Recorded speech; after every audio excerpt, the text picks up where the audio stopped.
사람이 좋아하는 일을 하면서 사는 것이 행복일까? 아니면 잘하는 일을 하면서 살아가는 것이 행복일까? 여러분들은 어떻게 생각하십니까? 좋아하는 일, 돈을 좀 못 벌더라도 좋아하는 일을 하면서 사는 것이 행복일까? 아니면 좋아하지는 않지만 좀 잘하는 일을 해서 성공하여서 돈을 많이 버는 것이 행복일까? 여러분들은 아마도 좋아하는 일을 하면서 돈도 많이 벌고 싶으실 겁니다. 이게 너무 궁금한 거예요. 어떤 사람이 좋아하는 일을 하는 게 맞는가, 잘하는 일을 하는 게 맞는가. 그래서 지혜자를 찾아가서 물어보았다라는 것입니다. 어떤 선택이 더 행복이냐라고 말이죠. 그런데 현자의 대답은 의외로 너무나도 간단했다라는 거예요. 그 정답은 바로 결국 둘 다 허무하다였습니다. 돈을 많이 벌지 못하더라도 좋아하는 일을 하는 것이 결국에는 나중에 가면은 허무함을 느끼게 된다는 거예요. 그리고 돈을 많이 벌더라도 잘을 하고 성공을 하더라도 시간이 지나고 나면은 어쩔 수 없이 그 마음이 허전함이 찾아오더라는 것입니다. 그것이 바로 인생이다라고 말을 했어요. 여러분, 이것은 틀린 말이 아닌 것 같아요. 대한민국의 부모님들 자식 하면서 살아가지 않습니까? 우리 아들, 우리 딸 애지중지 그렇게 음이야 고기야 음이야 금이야 이렇게 키우면서 살아간다는 거예요. 인생의 목표가 자식의 성공이다라고 생각이 될 정도로 그렇게 공들여서 자녀를 키워나간다는 것입니다. 그런데 그렇게 공들인 자녀가 혼기가 차서 나중에 시집가고 장가가면은 마음이 그렇게 허전하다라는 거예요. 마치 누군가에게 내 복을 빼앗긴 것처럼 마음이 섭섭함이 찾아오더라는 것입니다. 30년 동안 올린 그 공두탐이 결혼하게 되면 와르르 무너진 것 같은 생각을 하게 된다라는 거예요. 그런데 여러분, 이것은 비단 자식의 이야기뿐만은 아닐 것 같습니다. 우리가 무엇인가를 열심히 하고 수고했음에도 불구하고 시간이 지나고 난 뒤에 왠지 모르게 내 마음 가운데 허전함이 찾아올 때가 있다라는 거예요. 그래서 전도서의 말씀에 그 솔로몬의 이 고백이 참 공감이 가는 것 같습니다. 전도서 1장 2절에는 이렇게 기록하고 있죠. 헛되고 헛되며 헛되고 헛되니 모든 것이 헛되도다. 인생의 정점을 찍어 보았는데 허무함이 나오더라는 거예요. 부도 많이 쌓아보고 땅도 많이 가져보았는데 허무함이 찾아오는 것입니다. 지식을 많이 쌓아보고 업적도 쌓아보았는데 허무함이 찾아오더라는 거예요. 심지어는 왕의 자리까지 올라갔음에도 불구하고 허전함을 어쩌할 수가 없다라는 것입니다. 그래서 3절에 이렇게 고백을 하는데 함께 읽어보도록 하겠습니다. 시작. 해 아래에서 수고하는 모든 수고가 사람에게 무엇이 유익한가. 아멘. 인생의 모든 수고가 뒤돌아보니까 다 헛수고였다라고 고백하는 것입니다. 문제는 이것이 우리의 신앙생활에서도 적용이 될 때가 있다라는 것입니다. 신앙생활을 할 때 내가 헛수고했구나 라는 생각을 할 때가 있는 것이죠. 가령 가족의 변화를 위해서 열심히 기도를 하고 또 전도하기 위해서 애를 써봤습니다. 그런데 변하는 것은 아무것도 없더라는 거예요. 매일 술 마시는 남편을 위해서 그렇게 열심히 기도했습니다. 그런데 오늘 또 남편이 얼큰하게 취해서 들어오는 거예요. 잔소리하고 싶은 마음이 굴뚝 같지만 기도한 것도 있고 또 변화될 것이라는 기대감을 가지고 해장국을 끓여보는 겁니다. 평상시 때보다 훨씬 더 정성을 다해서 해장국을 끓였어요. 그랬더니 남편이 그 해장국을 맛있게 먹고 그 다음날 더 술을 많이 드시고 오는 겁니다. 그러면 여러분, 헛수고했다는 생각이 들까요? 안 들까요? 자녀를 위해서 눈물로 기도를 해보는 것입니다. 천덕꾸러기 언제 변화될까? 새벽 제단 하루도 빠짐없이 눈이 오나 비가 오나 매일같이 나와서 주님께 기도드렸어요. 그런데 그렇게 새벽 기도를 마치고 온 그날 아침에 내 속을 뒤집는 몇십 배나 내 속을 뒤집는 말과 행동을 해버리더라는 것입니다. 그때 내가 헛수고했구나라는 생각이 든다라는 거예요. 교회 사역도 마찬가지라는 것입니다. 우리가 주의 일을 열심히 해보았어요. 찬양대, 주방봉사, 주차위원, 교사, 보이지 않는 곳에서 청소하며 허드렛 일을 많이 했는데 어느 날 어떤 사건 때문에 내 마음이 무너지는 일들이 있더라는 것입니다. 상처되는 일들이 오더라는 거예요. 그때 나는 이제까지 뭐 했나? 내가 뭐하러 이 고생했나라는 생각이 든다라는 것이죠. 그런데 여러분, 이것이 정말 헛수고일까요? 결론부터 말하자면은 주 안에서 한 일은 헛수고는 없습니다. 만약에 주 안에서 한 일이 헛수고라면은 우리 예수님만큼 헛수고하신 분이 없으세요. 여러분, 예수님의 공생의 기간 가운데 가장 공을 들인 사역이 있습니다. 그것은 바로 제자를 훈련하는 사역이었어요. 주님은 제자들과 먹고 마시며 3년 동안 합수 훈련을 하셨습니다. 뿐만이 아니라 제자들에게 보여주시기까지 했죠. 귀신을 쫓아내시는 것을 보여주고 병든 자를 고치시는 것을 직접 눈으로 보여주셨어요. 물 위로 걸으시는 것도 보여주시고 오병이어로 5,000명을 먹이시는 것도 보여주셨습니다. 이 체험학습까지 다 마쳤어요.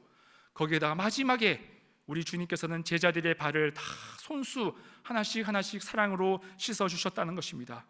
그렇게 지극정성을 다해서 공을 들여서 제자들을 훈련했는데, 여러분, 제자들은 어떻게 변했을까요? 예수님이 잡혀가시던 날 한 사람도 예외 없이 모두 다 도망을 가버렸다는 것입니다. 예수님의 수제자였던 베드로까지 주님을 저주하며 부인했다라는 거예요. 여러분, 헛수고도 이런 헛수고가 없는 겁니다. 실패도 이런 실패가 없는 거예요. 그런데 우리는 이것을 가리켜서 실패했다, 헛수고다라고 얘기하지 않습니다. 왜냐? 제자들이 다 나중에 변화되는 것을 알고 있기 때문이요. 나중에 주님께서 승천하신 후에 제자들은 복음 증거를 위해서 땅끝까지 목숨 아끼지 않고 그들의 삶을 헌신하는 것을 우리는 알고 있습니다. 여러분, 주 안에서 한 일은 결코 헛되지 않는다라는 거예요. 왜냐하면 우리 하나님께서 모두 다 기억하시기 때문이라는 것입니다. 오늘 본문의 장인 15절에는 이렇게 기록을 하고 있는데요, 우리 함께 읽어보도록 하겠습니다. 15장 58절입니다. 항상 주의 일에 더욱 힘쓰는 자들이 되라. 이는 너희 수고가 주 안에서 헛되지 않는 줄 알미라. 아멘. 여기서 말하는 주 안에서라는 것은 엔퀴리오라는 헬라어를 사용하고 있는데요, 이는 그리스도와의 연합이다라는 의미를 가지고 있습니다. 신약 성경에 자주 등장하는 용어이며 굉장히 중요한 신학적 개념이기도 합니다. 이는 이 엔퀴리오라는 뜻은 믿는 자가 예수님과 교제함을 통해서 그의 사역에 동참한다라는 의미를 가집니다. 이게 좀 쉽게 얘기하자면은 주님의 일을 하게 되면은 이게 내 일이 아니라 하나님의 일이라는 거예요. 하나님의 일이기 때문에 하나님이 기억하신다라는 내용이라는 것입니다. 여러분, 우리가 세상 일을 하게 되다 보면은 마음 가운데 허전함이 찾아올 때가 있어요. 왜냐? 그것은 내 일이기 때문이요, 내 개인적인 일이기 때문이라는 것입니다.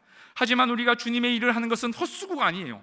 왜냐하면 이것은 주님의 일이기 때문에 하나님이 기억하여 주시는 일이라는 것입니다. 남들은 다 몰라줄지라도 하나님이 우리를 보시고 계시고 기억하여 주신다는 것이죠. 여러분, 하나님이 보시고 계신다는 이 대표적인 예는 바로 다윗에서 우리는 찾을 수가 있습니다. 여러분, 다윗은 이스라엘 역사에서 가장 위대한 왕입니다. 그런데 여러분, 그거 아십니까? 이 위대한 다윗도요, 왕이 될 것을 그의 부모조차 생각하지 못했다라는 거예요. 심지어는 사무엘이 왕을 세우기 위해서 다윗의 집에 찾아왔는데 부모들은 이 다윗을 사무엘에게 보여주지도 않았다는 겁니다. 왜냐하면 그만큼 가족들에게 인정도 받지 못한 아이가 바로 다윗이었다는 것이죠. 그런데 하나님이 이 다윗을 이스라엘의 왕으로 선택하셨다라는 것입니다. 그렇다면 하나님은 언제 이 다윗을 이스라엘의 왕으로 생각하셨을까? 많은 사람들이 생각하기를 다윗이 골리앗과의 싸움에서 승리하였을 때, 그래서 이스라엘을 구원하였을 때 하나님께서 그를 왕으로 지목했다라고 생각합니다. 그런데 아니에요. 성경에 보면은 분명하게 이렇게 기록을 하고 있습니다. 시편 78편의 말씀입니다. 우리 함께 읽어보도록 하겠습니다. 시작. 그의 종 다윗을 택하시되 양의 우리에서 취하시며 전양을 지키는 중에서 그들을 이끌어내사 그의 백성인 야곱 이스라엘을 지키게 하셨더니. 아멘. 하나님께서 이스라엘을 왕으로 선택하셨을 때가 언제냐? 바로 다윗이 양을 돌보고 있었던 그 우리에서 하나님께서 선택하셨다는 겁니다. 양을 지키는 그 모습을 보면서 하나님께서 이스라엘을 맡기겠다라고 결심을 했다라는 거예요. 여러분, 이스라엘에서 양을 친다는 것은 아무도 몰라주는 일입니다. 왜냐하면 들판에는 목동과 양들밖에 없어요. 기억해주는 사람도 없고 알아주는 사람도 없습니다. 하지만 아무도 보지 않았음에도 불구하고 다윗은 자신의 양을 굉장히 귀하게 보호하면서 그렇게 지켜냈다는 것입니다. 이 모습을 본 하나님께서 그를 주목하셨다라는 거예요. 그리고 이스라엘 왕으로 이스라엘을 그에게 맡기기로 작정하셨다라는 것입니다. 여러분, 마찬가지예요. 우리가 수고하고 헌신하는 것 누가 보고 계시는가? 바로 우리 하나님이 보고 계신 줄 믿으실 수 있기를 바랍니다. 설령 사람들은 잊을 수가 있습니다. 하지만 하나님은 잊지 않으신다라는 거예요. 그런데 문제가 있습니다.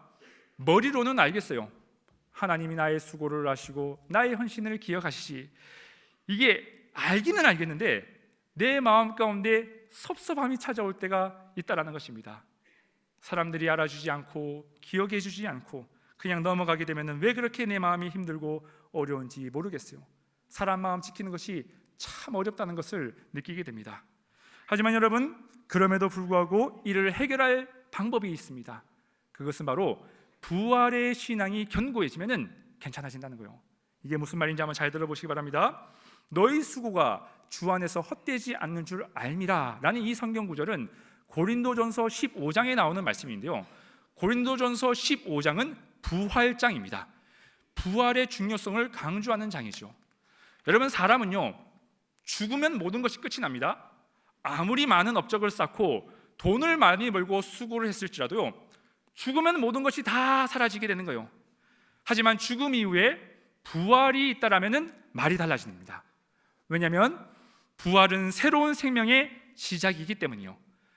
우리 오늘 15장 17절은 이렇게 기록하고 있는데 함께 봉독해 보도록 하겠습니다. 시작. 그리스도께서 다시 살아나신 일이 없으면 너희의 믿음도 헛되고 너희가 여전히 죄 가운데 있을 것이요. 자, 보십시오. 부활이 없으면 헛것이라는 거예요. 우리의 믿음도 헛것이고 우리의 수고도 헛것이고 섬김도 헛것이라는 것입니다. 그런데 그것으로 끝나지 않고 20절에는 이렇게 기록하고 있다는 거예요. 함께 읽어보겠습니다. 그러나 이제 그리스도께서 죽은 자 가운데서 다시 살아나사 잠자는 자들의 첫 열매가 되셨도다.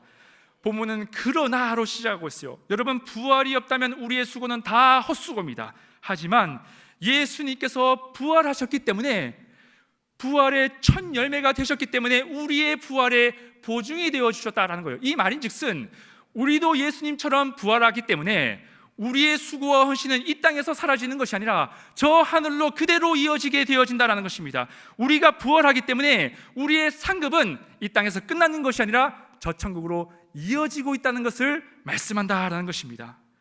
이것이 바로 부활 신앙이라는 거예요. 여러분, 부활의 신앙은 매우 현실적이며 매우 실제적인 신앙입니다. 부활 신앙이 확실해지고 선명해지고 분명해질수록 그 사람은 이 땅의 것에 포커스를 맞추잖아요. 그렇기 때문에 누군가 알아주지 않더라도 자신의 일을 묵묵하게 감당합니다. 아무도 기억하지 않더라도 맡겨진 그 사명에 대해서 충성되이 잘 감당해요. 왜냐하면 이 땅을 바라보는 것이 아니라 저 하늘에 그 목적이 있기 때문이라는 거예요. 하늘에 상급이 있다는 것을 믿기 때문이라는 것입니다. 하지만 부활의 믿음이 흔들리면 자꾸 사람 마음이 흔들린다는 것입니다. 무엇인가 했을 때 알아주지 않으면 왠지 섭섭해지고 왠지 내 마음이 속상하고 내가 헛수고했구나, 내가 허무하구나 라는 이야기를 하는 이유가 이 부활의 신앙이 분명하지 않으니까 자꾸만 어디를 바라보죠? 땅의 것을 바라보게 되는 거예요. 땅의 칭찬에 집중을 하게 되는 것입니다. 사랑하는 성도 여러분, 여러분들의 마음 가운데는 이 부활의 소망이 견고해질 수 있기를 주님의 이름으로 축복합니다. 그래서 이 땅에서의 상급에 만족하는 것이 아니라 영원한 상급을 바라보면서 여러분들이 해야 될, 감당해야 될 사명들이 있지 않습니까? 가정의 자리에서, 교회의 자리에서 맡겨진 그 일들을 포기하지 않고 끝까지 사명 감당하실 수 있기를 주님의 이름으로 축복합니다. 제가 허리 수술 받은 이야기를 자주 했는데요, 올해를 마지막으로 이야기하고 마치도록 하겠습니다. 제가 수술 받고 난 뒤에 많으신 분들이 저에게 응원을 해주셨습니다. 기도도 많이 해주시고 격려와 힘이 되는 그런 메시지들을 많이 전해주셨어요. 그런데 사실 저만 어려움을 당한 것이 아니었습니다. 이제 와서야 얘기할 수 있는데요, 부부는 한 몸이라고 제가 수술을 받는 그 다음 날 저희 집사람도 같이 이제 수술을 받았습니다. 문제는 이제 제가 목회자이다 보니까 성도님들은 제가 이제 궁금한 거예요. 근데 그 안부를 물어볼 사람이 없는 겁니다. 안부를 물어보려고 하니까 집사람에게 밖에 물어볼 사람이 없는 거예요. 그래서 저희 집사람에게 물어보는 겁니다. 목사님 많이 아프시죠? 목사님 요즘 괜찮으세요? 목사님 잘 회복되고 계세요? 계속해서 온통 목사님 이야기밖에 없는 겁니다. 본인도 똑같이 아픈데 계속해서 목사님 하니까 처음에는 그런가 보다 했어요. 우리 성도님들이 사랑이 참 많구나. 근데 계속해서 제 얘기만 들으니까 마음이 조금씩 힘들어진 것 같습니다. 어느 날 보니까 표정이 조금 안 좋은 거예요. 그러면서 저한테 이렇게 얘기하는 겁니다. 당신은 좋겠네요. 성도들이 기억해줘서, 성도들이 걱정도 많이 해줘서. 근데 여러분 그런 말투 아시죠? 뭔가 부러워하는 것 같으면서 약간 질투심이 느끼는데 빈정상하는 듯한 느낌. 좋겠네요? 걱정해줘서. 제가 그 이야기를 듣는데 마음이 많이 상했구나. 그래서 제가 이야기를 했어요. 여보, 많이 서운하지? 그런데 여보, 나는 하늘나라에 가면은 내 상급은 하나도 없어. 왜냐하면 난 이 땅에서 받아야 할 상급을 벌써 다 받아버렸어. 성도들이 부에 넘치도록 나를 사랑해줬기 때문에 나는 이 땅에서의 상급을 다 받았기에 저 하늘에 가면은 내 상급은 하나도 없어요. 하지만 당신은 달라요. 당신은 하늘나라 가면은 받을 상급이 많아. 가면은 깜짝 놀랄 거야. 여러분들은 별로 감동을 안 하시는 것 같은데 저는 제가 이야기를 하고 제가 감동을 받았습니다. 와, 어떻게 이렇게 멋있는 말을 할 수 있다니. 셀프 감동을 받았어요. 근데 제가 그 이야기를 하고 또 집사람에게 혼이 났다는 거 아닙니까? 집에서는 설교하지 말라고 말이죠. 근데 여러분 이게 틀린 말이 아니라는 거예요. 우리의 수고와 우리의 헌신, 이 땅에서의 칭찬과 이 땅에서의 기억함으로 사람들에게 받아버리면은 그것으로 끝나버린다는 것입니다. 우리의 수고, 헌신, 칭찬 받아버리면 이 땅에서 다 사라져버린 거예요. 하지만 여러분, 나와 하나님만이 아는 수고라면은, 나와 하나님만이 아는 비밀스러운 이야기라면은 그 헌신과 그 섬김은 하나도 사라짐이 없이 저 하늘나라에 그대로 하늘 곳간에 차곡차곡 쌓이게 되어진다는 것입니다. 왜냐하면 하나님이 기억하시고 하나님이 갚아주시기 때문이다라는 것이죠. 사랑하는 성도 여러분, 우리가 예수님을 믿는다는 것은 어찌 보면 남들이 몰라주고 헛수고를 많이 해야 하는 그런 일일 수도 있습니다. 그런데 여러분, 남들이 몰라주더라도 전혀 섭섭해하지 마십시오. 섭섭하면 섭섭할수록 그것이 하나님에게는 더 많이 기억되는 일인 줄 믿으시기 바랍니다. 남들이 몰라줄수록 나의 상급이 하늘나라에 쌓인다는 것을 여러분들 기억하시면서 2024년도가 이틀밖에 남지 않았습니다. 우리의 눈이 이 땅에 머무르는 것이 아니라 저 하늘을 바라보면서 믿음의 눈을 가지고 부활의 소망을 가지고 여러분들이 감당해야 할 그 사명들을 끝까지 감당하실 수 있는 2024년도가 되기를 주님의 이름으로 축복합니다.